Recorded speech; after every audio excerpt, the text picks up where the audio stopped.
Welcome to Local Gov Strategy TV. Today I'm joined by Neil Pryor, who is the Head of Local Government at O2 Business. Welcome, Neil. Hello. O2 is a communications company.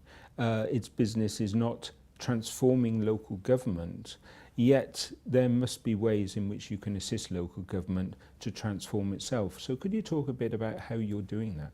O2 has a very rich heritage as a mobility provider. So we currently provide something like 23 million customers with their mobile needs. But in terms of our organisation, we're having to evolve and transform as many other organisations are in the current financial climate.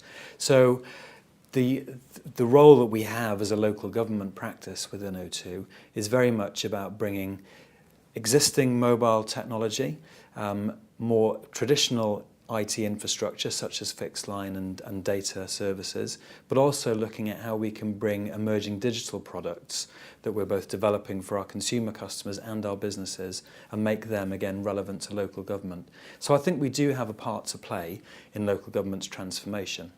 What can O2 do to help local government communicate differently, and what efficiencies are there to be had within that? I think that the way that O2 can help local government embrace new forms of communication is twofold.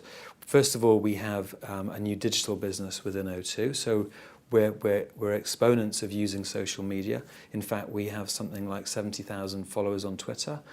We actually have over 1,000 one-to-one interactions with customers, our own customers, per week. And we think there's some great relevance there to local government in reaching out and communicating more effectively. But beyond that, as a result of the work that the Local Government Futures Forum, which I run within O2, has done, we've actually come up with a scheme to try and kickstart digital transformation. So we're running something called the Future Fund, which is where we're investing £250,000 into 3 local authorities. They are going through a grant fund application process, but essentially we will give 3 shortlisted authorities either 125, 75 or £50,000 of our technology investment and our people expertise to really help them grasp the new communication platforms that are out there, to help them make sense of what's happening in the digital world that ultimately will help them communicate far more effectively with their stakeholders. How can O2 Business save local government money? Through a number of ways, really. There's simple procurement, so looking from a basic IT provision from mobiles. So we are an accredited supplier and we have a number of very happy customers who get extremely competitive rates.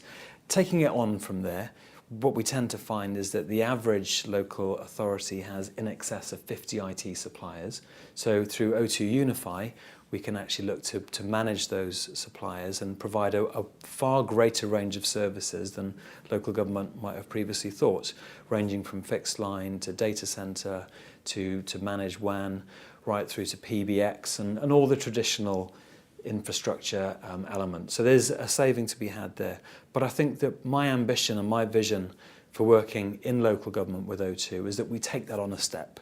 It would be easy to move from simple IT services and cost reduction, but where I'm really interested in what can come out of local government is how local government can embrace digital technology, really innovate with it and show savings that are going to be far greater than what might come off the monthly bill.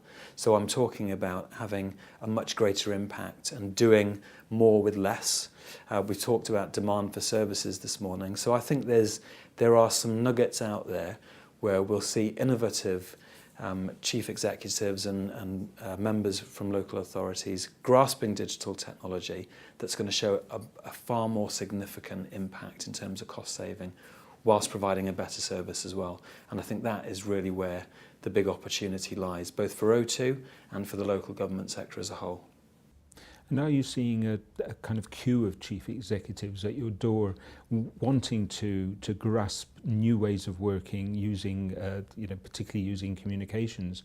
Or is it a slow and painful process to engage them? I think it has been slow, and I'd be lying if I said it hadn't been painful at times.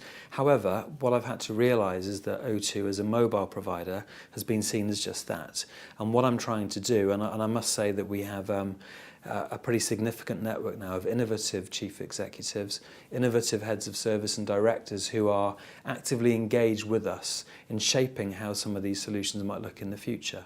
So I think that the fact that the landscape has changed, you know, we're just over 2 years into the coalition government, and it's clearly been a very tough time.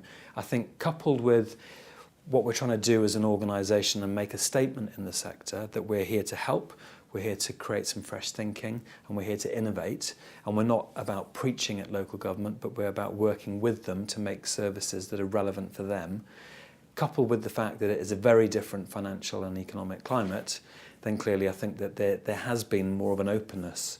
So I think that the financial situation and the pressures that local government are under has clearly helped that conversation as well. So I think we are seeing more openness from the local government community to actually engage with private sector organisations like O2 to see what we can share in terms of best practice, and I think that certainly helped. And is there a perception, and would it be a correct one, that local government needs to invest heavily in new technology in order to embrace new ways of working, or can it be done in a way that's affordable for local government? If you look at the history of big ICT projects in both central and local government, there's not a great track record. So with the investment of £250,000 that we're offering to local government, I think how far you can make that go. It's about small scale projects. It's not about a big bang. It's about small scale. It's about let's try something completely different and unique and let's see what success we can get of it. And I think the other flip side of that is that you're far more likely to get member engagement and full support if it's a smaller scale ICT project that is going to be positive and is not going to create a headline in the local rag for the wrong reasons.